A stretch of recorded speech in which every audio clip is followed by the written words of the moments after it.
नमस्कार दोस्तों, आपका फिर से स्वागत है मेरी एक नई वीडियो में। दोस्तों, आज की जो वीडियो है वह संस्कृत विषय पर होने वाली है, तो वीडियो को पूरा देखिएगा। आपको बताता हूं कि इसमें संधि और समास के जितने भी इम्पोर्टेंट क्वेश्चन हैं सभी हमने रखे हैं। साथ ही साथ उसके उदाहरण और नियम भी बता दूंगा, जिससे आपको उसके उदाहरणों को पहचानने में कोई दिक्कत ना हो। तो चलिए वीडियो को शुरू करते हैं दोस्तों। सबसे पहले मैं आपको संधि बताऊँगा। संधि में देख सकते हैं यहाँ पर हमने लिखा है भानुदय। इसका संधि विच्छेद भी किया है, कौन सी संधि है यह भी बताया है, और उसका सूत्र भी लिखा है, जिसमें से आपको 3 प्रश्न बन सकते हैं। इसमें से कोई भी पूछेगा तो आपको ज़रा भी दिक्कत नहीं होने वाली है, आप आसानी से उसे हल कर पाएंगे बिना किसी झिझक के। तो इसमें पहला जो है वह है भानुदय। तो इसका जो संधि विच्छेद होगा वह होगा भानु धन उदय। यहाँ पर देख सकते हैं छोटे ऊ की मात्रा है ऊ, और यहाँ पर छोटा ऊ है, दोनों मिलकर क्या हो जाएगा बड़ा ऊ। तो इसलिए यहाँ पर क्या है भानुदय है। इसमें कौन सी संधि है, दीर्घ संधि है, और इसका जो सूत्र होता है वह होता है अकः सवर्णे दीर्घ। उसके बाद दूसरा जो शब्द है हितोपदेशः। इसका जो संधि विच्छेद होगा वह होगा हित धन उपदेशः। यहाँ पर क्या है, इस्ता में छोटा आ है और यहाँ पर ऊ है, दोनों मिलकर क्या हो गए हैं ओ हो गया है। और इसमें संधि कौन सी है, गुण संधि, और गुण संधि का सूत्र जो होता है वह होता है आद गुणा। दोस्तों, इसमें आपको जो सूत्र बताऊंगा उसे याद रखिएगा, हो सकता है आपसे सूत्र ही पूछ ले ताकि आपको दिक्कत ना हो। उसके बाद जो अगला शब्द है वह है सचित। इसका जो संधि विच्छेद होगा वह होगा सत धन चित। इसमें संधि कौन सी है, इश्चित संधि है, और इसका जो सूत्र होगा वह स्तो इश्चुना इश्चु। ये जो ता है इसका चा हो जाता है, इसलिए यहाँ पर देख सकते हैं हो गया है सचित। उसके बाद अगला जो शब्द है वह है दिगंतः। इसका जो संधि विच्छेद होगा दिक धन अंतः। इसमें का गा हो गया है, और इसमें जो संधि है वह है जसत्व संधि, और इसका जो सूत्र है वह है झलाम जसो अंते। उसके बाद अगला शब्द है प्रत्येकम। प्रत्येकम जो कि अभी आपके हिंदी के पेपर में शायद पूछा गया था। इसका जो संधि विच्छेद होगा प्रतिधन एकम, और इसमें जो संधि है वह है यण संधि, और इसका जो सूत्र होता है वह होता है इको यणच। उसके बाद अगला शब्द है भवनम। भवनम का जो संधि विच्छेद होगा वह होगा भोधन अनम, और इसमें जो संधि होगी वह अयादि संधि होगी, और इसका जो सूत्र होगा संधि का एचोय वायावा। इसमें देख सकते हैं दोस्तों ओ है और यहाँ पर आ है, तो जो सूत्र होता है उसमें ए का अय हो जाता है, ओ का अव हो जाता है। तो यहाँ पर देख सकते हैं यहाँ पर भवनम, यहाँ पर अव आ रहा है, तो इससे क्या हो गया, यहाँ पर अयादि संधि हो गई है। दोस्तों, उम्मीद करता हूँ आपको संधि समझ में आ गई होगी। अब मैं बढ़ता हूँ समास की तरफ। इसमें मैंने समास के बहुत ही इंपॉर्टेंट क्वेश्चन को रखा है, जो कि परीक्षा में बहुत बार पूछे गए हैं, तो आप इसे अच्छी तरह से देखिएगा। पहला जो शब्द है पीताम्बरा। इसका जो समास विग्रह होगा पीतम अम्बरम यस्य सः, यानी पीला है अंबर जिसका। तो यह दोस्तों यह जो पीताम्बरा शब्द है यह श्री कृष्ण के लिए आरूढ़ मतलब रूढ़ शब्द है, क्योंकि यह उन्हीं के लिए प्रयोग होता है, इसलिए इसमें क्या है बहुब्रीहि समास है।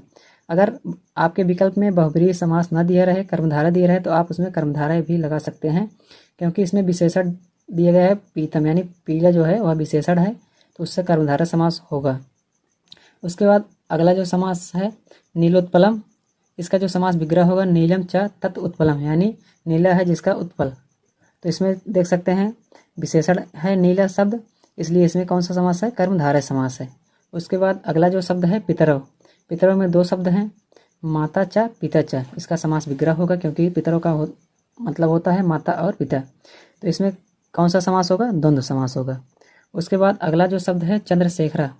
इसका समास विग्रह होगा चंद्र शिखरे यस्य सः, यानी जिसके शिखर पर चंद्र है।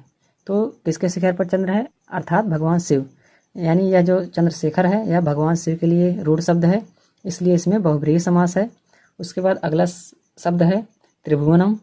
इसका जो समास विग्रह होगा त्रयाणाम भुवनानाम समाहारा।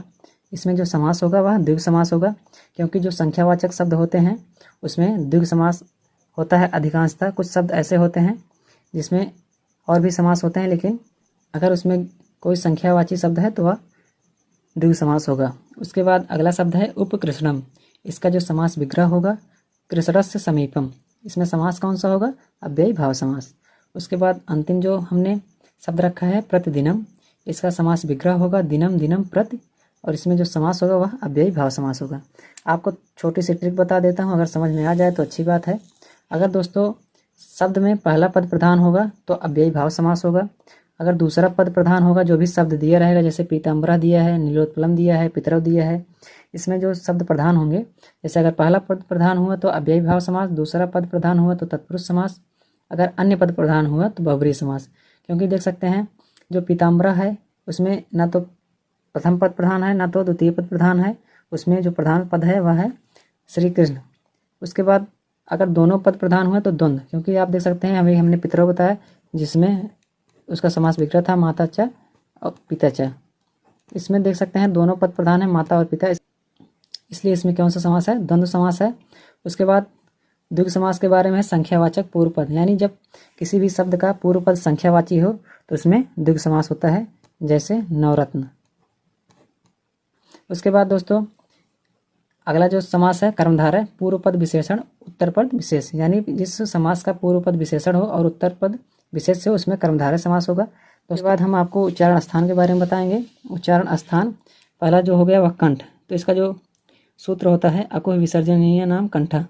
तो इसके अंतर्गत कौन कौन से वर्ड आते हैं, आ आता है, हा का वर्ग, का वर्ग का मतलब का खा गा घा, ठीक है। उसके बाद हम ताल के बारे में बात करते हैं। ताल का जो सूत्र होता है इचु ऐसा नाम तालु। इसके अंतर्गत कौन कौन से वर्ण आएंगे, ई, य, स और चा वर्ग, यानी चा छा जा झा।